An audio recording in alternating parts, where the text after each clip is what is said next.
Once again, a warm welcome from me as well, and welcome to my presentation on the wife's lament, which I have titled Portraying Female Guilt, Eve's Voice in the Wife's Lament.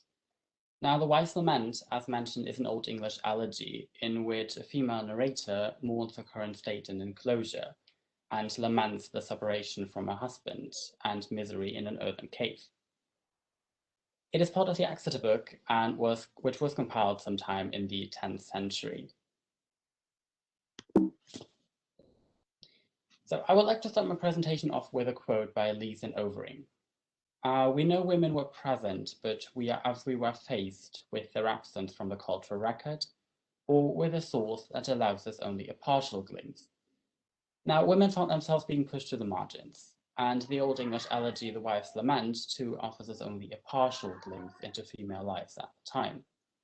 Yet, it is an immensely important one, for it depicts exile, a typically male-narrated punishment, from a female perspective. However, the greatest mystery of the text still proves to be the narrator's identity. Now, for the purpose of this conference, I argue that the narrative's tone and the imagery used in The Wife's Lament heavily implicate Eve as the true identity of the wife, voicing her misery and repentance after the fall. So this will be our driving plan for the next couple of minutes. And let's head right into this. So let's turn to representations of the woman in question, Eve. It is crucial to understand how she was perceived by the people in 10th century England. And Eve's social position was certainly a precarious one. In fact, as Flood argues, a multiplication of Eve by, he points to Comestor's story, and he says that a multiplication of Eve's sins was very much common. Comestor's double sin was even considered relatively modest for Eve's standards. But what does that tell us? That Eve was positively hated by the people in England during Comestor's time? Lees and Overing continue, and I quote, Comestor's most influential contributions to the law of the fall was his description of the serpent having a female head. And they quote Comestor here, the serpent's race has a female face, because like applauds like, end of quotes. Now you can see this in the illumination taken from the Morgan Library and Museum manuscript M302, folio 1 recto. Now, blaming femininity for the fall and mankind's misery on earth is hardly a new concept. However, it could be seen as lessening the culpability of Eve, as like applauds like consequently means like trusts like, right? Eve, while being approached by the tempter, therefore faces a mirror image, double-crossing herself in the process. She is blinded by her own image, her self-love leaving absolutely no room for the love of God. The association of womanhood with falsehood therefore reaffirms patriarchal structures, which simultaneously increases the importance of female voices for the academic discourse. Now let's turn to the Wife's Lament itself. The text I base my argumentation on is my own edition, to which I will provide my own translation. However, I have to disclose personal biases. Any edition is naturally a recreation of the text, as stressed by Alfano. Translation and editorial choices play a vital role in understanding a text and directing the reader's gaze on specific topics that are important to the editor. Now, in my case, my addition to the Wife's Lament heightens the parallels to the fall of man in the Genesis narrative. And therefore, I divided the text into 6 sections, as you can see on the slide. Now, unfortunately, a detailed description would far exceed our time frame. However, if you're interested, I would gladly send you my edition of the text with the translation.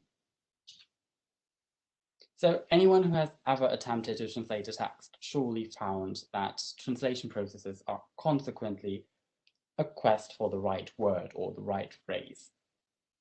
For instance, the recurring mentioning of Flaford in the Wife's Lament, which normally translates to Lord, is understood in various ways. Jensen notes Clafford is supposedly her husband, and we do understand it that way.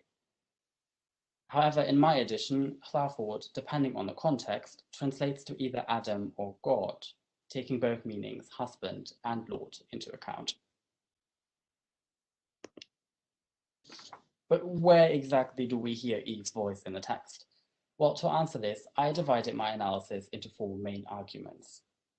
We're going to take a look at how the text constructs characteristics of Eve's voice, how it reconstructs the fall, how it depicts the exilic landscape, and how it recreates Eve's vision from Genesis. So, let's proceed. The narrator's tone cannot be anyone else's but Eve's. While the graphic depiction of misery is a characteristic for elegies, the wife's lament takes things further. By strategically employing images that created mankind's misery in the very first place, the wife's misery guides the reader through Eve's experiences in Eden and in her exile. They emphasize her guilt and consequently strengthen the feeling of repentance. She laments the situation on numerous occasions. For instance, when she curses her residence as a Herr Niemand, so a horrible place, and mourns the distance to her husband Adam after having convinced him of eating the fruit in lines 43 till 44a.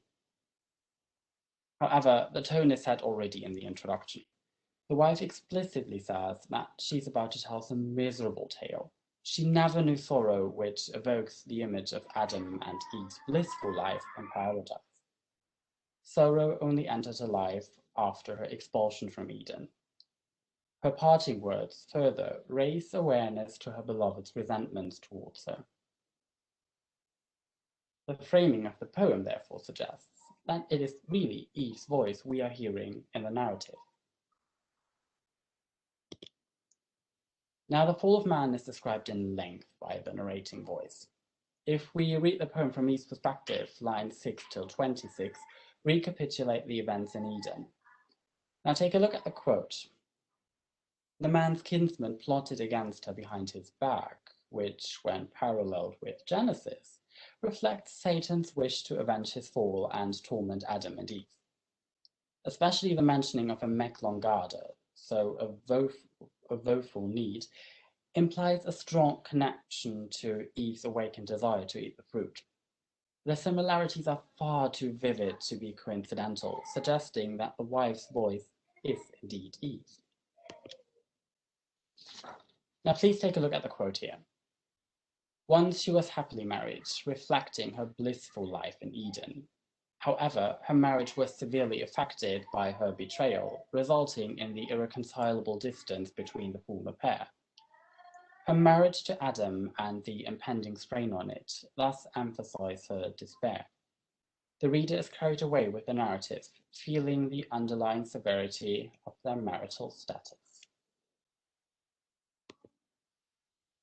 Now, the exilic landscape depicted in the wife's lament evokes a feeling of despair and miserable loneliness. Consider the excerpt on the slide. Here, the wife paints a vivid image of her surroundings. She sits underneath an oak tree, roaming her ancient hall. The narrative establishes a shift in focus, as Eve's voice echoes from her hall into the surroundings, finding overgrown briars in midst of lush, dark, and dangerous forests, only to refocus back on her. Now, the cave, so Jensen, is a powerful image, which highlights her longing, her separation, and her irrevocable loss. Now consider the excerpt from the Old English poem, The Phoenix. Here, the narrative recounts the events of the fall of man explicitly. The exiled pair leaves Eden, heading into the Death Valley, the Death Dana. The connection to exile with death reminds the audience that the exiled is unable to return, bound to die a lonely and miserable death. The connection to death is certainly not uncommon. In fact, several scholars, Martin Green among them, place the wife's lament into the tradition of the Old Norse death song, basing their argumentation on the ancient earthen hall underneath the oak tree. For them, the image resembles a grave or tomb from which the narrator's voice is heard clearly. However, and I agree with Jensen here, the miserable tone and the careful depiction of loss and solitude strongly hint towards repentance rather than death. And the connection to the phoenix allows us to read the ancient oak tree as a relic of Eden, a mirror image of the tree of knowledge from which the pair was forbidden to eat. This heightens the wife's guilt and the exile punishment, providing further proof that it is Eve's voice we are hearing here. When Eve shows us Adam's whereabouts, the poem creates a striking mirror image of Eve's vision of the heavenly throne in the Genesis narrative. Now consider the quote on the slide. Eve tells us about her husband sitting in solitude, subjected to the harshness of nature. Now, interestingly, she's still in a cave. So the miraculous vision must either be a result of her imagination or, and this is more likely, the aftermath of eating the fruit. Now, consider this excerpt from Genesis. Here, Eve perceives the heavenly throne surrounded by angels. The vision is a scene of judgment, as Vickery points out. Judgment that Eve disregarded God's command and sided with Satan. She's able to see far and wide, the physical limitations of her vision seemingly overcome. Now, the narrator in The Wife's Lament is also able to see ridiculously far. The similarities between the texts, therefore, cannot be coincidental. Now, naturally, one might argue that the vision of her husband is a result of her loneliness, a mere mirage representing a deep feeling of longing. However, this argument disregards one monumental aspect, the conceptual depiction of the naked pair. Wilcox argues that the discovery of nakedness is not only meant to signify physical nakedness and the discovery of lust, but the experience of harsh weather conditions without protection. The physical strain of harsh weather is represented here in the wife's vision of Adam. He experiences severe frost, and this highlights the penitential function of exile, as well as the severity of their sins. Vickery points out that the visual of God is the purpose of faith and simultaneously functions as the end of life. Now, this all concludes that the vision creates the similarities between the vision of Eve and the abilities to overcome of the wife's side to overcome spatial limitations, parallel both texts and consequently both characters, suggesting that Eve is indeed our wife. Now, let's recapitulate what we've talked about during these past minutes. My reading suggests that Eve's voice is amplified in the wife's lament. As shown, her voice increases in volume through the vividness of the depiction of her exile. Her misery peaks in her vision, which shows remarkable similarities to Eve's vision in the Old English Genesis. Now, the wife's identity must therefore be Eve, exiled for her Longada, her woeful need to eat the fruit from the tree of knowledge. The striking resemblances to the Phoenix and Genesis establish a solid base to suggest Eve as the wife's true identity. Thank you so much for your attention. These were my sources. I'll just briefly go back to the beginning of the slide and then, yes, Patricia, back to you.